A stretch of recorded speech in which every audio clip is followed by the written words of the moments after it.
Oke, pertanyaan yang kedua ini datang dari Mbak Mila. Mbak Mila ini nggak disebutin dari daerah mana. Mas Riko, saya mau tanya untuk pertanyaan pertama. Dalam proses pembelajaran antara guru dan murid, apakah benar jika kita tidak sesuai dengan apa yang dikehendaki oleh guru, maka ilmu yang kita dapatkan tidak akan berkah? Nah, oke. Nah, kaitannya sama itu sebetulnya kita perlu narik ke masa kecil. Heeh. Waktu kita kecil itu kan pasti kita mandang bapak kita itu sebagai sosok powerful kan, iya kan? Iya nggak lo? Ya, ya, ya, Kayak ya. yang bisa apapun lah. Ya, Nggak ya, ada ya. yang tidak mungkin bagi beliau waktu itu. Waktu Ya, kita kecil ya. kita menyangka kayak gitu. Heeh. Kemudian ketika kita mulai beranjak ya SD lah, kita mulai tahu oh ternyata bapakku tidak sesempurna bayanganku. Mungkin di suatu momen kalian ngelihat bapak kalian dimarahin sama bosnya atau apa, atau bertengkar dimarahi sama tetangga, kalian mulai muncul di pengertian kepala, oh ternyata bapakku tidak sepowerful yang tak pikirkan. Nah ketika itu agama masuk, kemudian sosok bapak kalian digantikan oleh sosok Tuhan. Ya. Kalian tidak pernah memiliki pengertian bahwa Tuhan adalah wanita, nggak pernah. Pasti kalian asumsikan cowok, ya kan? Iya. Pasti cowok. Aku juga dulu.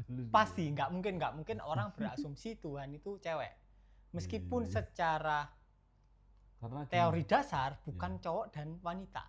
itu aku ingat, aku waktu kecil itu, karena ini ya kembali lagi ke dogma, cewek itu di bawah cowok. Nah itu makanya Tuhan itu di imajinasi kita itu pasti ya Sosok yang cowok, kuat gitu. ya kan? Iya. Kalaupun kita waktu kecil paling pol kita akan ngira bahwa bapak-bapak tua yang di cover Iqra itu adalah Tuhan. Aku dulu ngira gitu, jujur aja lah. Pak ini Tuhan gitu kan. Iya. Nah intinya adalah di imajinasi kita waktu kecil, kita menggantikan sosok bapak kita yang selama ini kita anggap powerful dengan Tuhan. Sosok imajinasi kita yang kita anggap powerful. Kemudian selama hidup kita ya kita bergantung kepada dia. Kemudian ada suatu momen di hidup kita di mana segalanya itu terasa tercerai-berai, kacau. Mungkin kalian kena utang, atau kalian di PHK, atau kalian mungkin diselingkuhi dan lain-lain. Di situ sosok ini mulai goyah. Kemudian kalian mulai mencari sosok lain yang seenggaknya itu manusia. Kemudian kalian mulai nyari guru. Kemudian kalian mulai tergantung. Aku harus ngapain nih? Kalian tanyanya pasti detail. Pak Guru, aku lagi ngalami hutang, aku harus kemana, aku harus gimana. Nah itu berarti kalian mulai terjebak di sosok figur, sosok otoritas. Kalian mulai menggantungkan keseluruhan hidup kalian ke sosok guru tersebut. Ya. Padahal yang kalau kita bahas kewajaran aja lah. Iya. Normal lah, orang normal lah. Orang normal ya dia akan bergantung sama dirinya sendiri kan. Iya. Misal dia punya bisnis A lah. Punya ada pilihan 5 bisnis lah. Dia harusnya mikir, oh aku cocoknya yang C. Ya kan? Ya udah aku ngambil yang C. Sesuai kesenanganku lah. Biasanya kan pasti berhasil kan. Tapi kalau orang terjerat di sosok figur, dia lebih akan memilih tanya ke gurunya. Apa yang wahai guru, aku cocok 5 bisnis ini yang mana? Coba sih tak ceknya, kamu tanggal lahirnya tipe darat atau tipe air? Oh kalau air ya kamu bisnis di perahu aja. Nah itu kan aneh kan? Nah di situ kalian mulai menggantungkan hidup kalian ke sosok guru. Akhirnya kalian gampang ditipu. Kalau kalian cewek ya pasti kena modus spiritual. Iya kan? Modus spiritual ya kalian dijadikan pacar dan lain-lain. Nah itu intinya ada derajat keberbayaan di situ, sangat bahaya. Karena ketika kalian menggantungkan hidup kalian ke seseorang selain diri kalian ya modiar. Ketika kalian menggantungkan diri kalian hanya ke diri kalian, akhirnya kalian akan sadar, oh ternyata nggak ada diri yang bisa tak gantungin.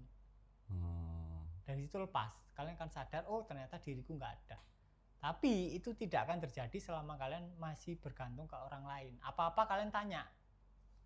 Contoh gampangnya gini wes. Ada biasanya kan kalau udah terjerat figur kan pasti tanya kan, guru aku disenangin 3 cowok nih, aku milih yang mana? Itu kan goblok kalian tanya ke guru kalian.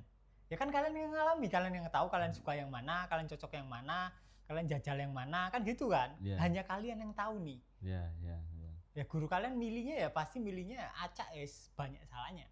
Yang tahu itu cuma kalian. Oke, yang tahu kehidupan kalian secara mendetail itu cuma kalian. Guru kalian nggak tahu. Teman kalian bahkan nggak tahu. Bahkan si Riko juga kagak tahu. Jadi cuma bisa ngasih kisi-kisi. Kontrolnya tetap diri kalian sendiri. Ya. Kalian yang tahu, yang paling tahu jalannya harus kemana. Jadi guru tidak diperlukan untuk mengarahkan jalan kalian. Karena sebenarnya nggak ada jalannya. Terus ini Om, banyak orang kan yang ini ya, ini kan pertanyaan yang poinnya itu dia tanya berkah dan tidak berkah. Banyak yang kejebak di konsepsi ini. Nah, berkah dan tidak berkah berarti kan ada ketakutan mendasar kan. Ya, kalian takut ketika kalian tidak menuruti omongan guru kalian kena bencana. Walat. Berarti yang kalian takutkan bukan melanggar perintah guru. Yang kalian takutkan adalah bencananya. Iya. Ya kan? Kalian takut ada sesuatu yang terjadi atau menimpa diri kalian. Jadi daripada dilimpahkan kalian menunjuk guru kalian harus menunjuk diri sendiri. Oh ternyata aku takut bencana. Ya disadari. Selesai ya? Iya. Oke, terus ini lanjut ke pertanyaan Mbak Mila yang kedua Om. Apakah kesadaran bisa dipelajari mandiri Mas Riko? Terima kasih Mas Riko, semoga pertanyaan saya berkenan untuk dijawab dengan Mas Riko Rahayu. Oke, sangat bisa. Jadi kesadaran dapat dialami secara mandiri. Sangat-sangat bisa. Tapi ya itu, zaman sekarang udah ada sosmed. Ya pasti kalian lebih mudah untuk berkumpul yang dengan satu frekuensi yang sama. Kayak misalnya kalian lagi ingin belajar kesadaran nih, ketika di sosmed kalian akan menemukan orang-orang yang memang lagi ada di situ, which is itu menurutku jauh sangat lebih mudah daripada zaman dulu sebelum ada sosmed. Dari zamanku dulu lah, 2010-an lah. Ya kan harus jalan sendiri kan. Kita nggak tahu ini kepleset nggak tahu. Wis pokoknya jalan terus. Nah itu yang bikin lama kan. Tapi sekarang kalian bisa tanya. Kalian punya temen nih. Temen kalian banyak. Apalagi kalau kalian masuk grup kan. Temen kalian banyak nih. Kalian tinggal tanya. Misal Mbak Emma tanya Mbak Novi. Mbak Novi aku gini. Nah Mbak Novi kan bisa nanggepin kan. Mungkin dari tanggapannya Mbak Novi, Mbak Emma akan sadar sesuatu. Oh ternyata aku kepleset di sini. Salah praktekku yang ini. Berarti yang benar harusnya gini. Nah itu kan cuma bisa didapat dari feedback kan. Nah kalau zaman dulu kan kalian mau tanya ke siapa, kagak ada. Nah aslinya zaman sekarang itu sangat-sangat dipermudah oleh teknologi. Jadi manfaatkan sebaik-baiknya.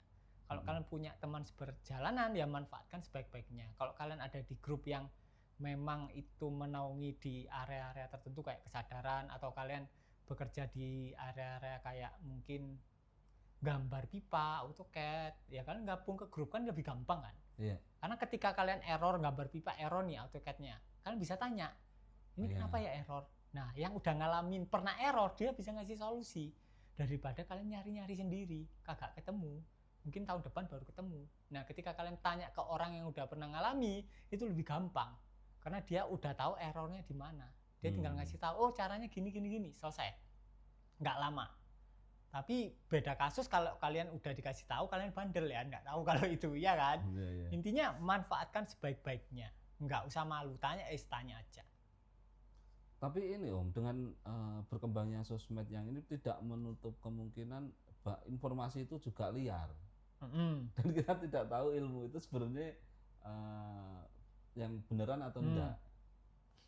Ya ilmu yang tepat akan menemukan orang yang tepat, intinya gitu. Oh, Misal kalian posisinya masih ada di yoga asana nih, ya ya untuk melenturkan tubuh. ya. Bagi beberapa orang yoga asana diperlukan, tapi bagi beberapa orang yang lain enggak. Oh sih, ya. Karena beberapa orang yang lain mungkin mentalnya sudah cukup fleksibel. Jadi dia lebih bisa beradaptasi dan menerima emosinya apa adanya.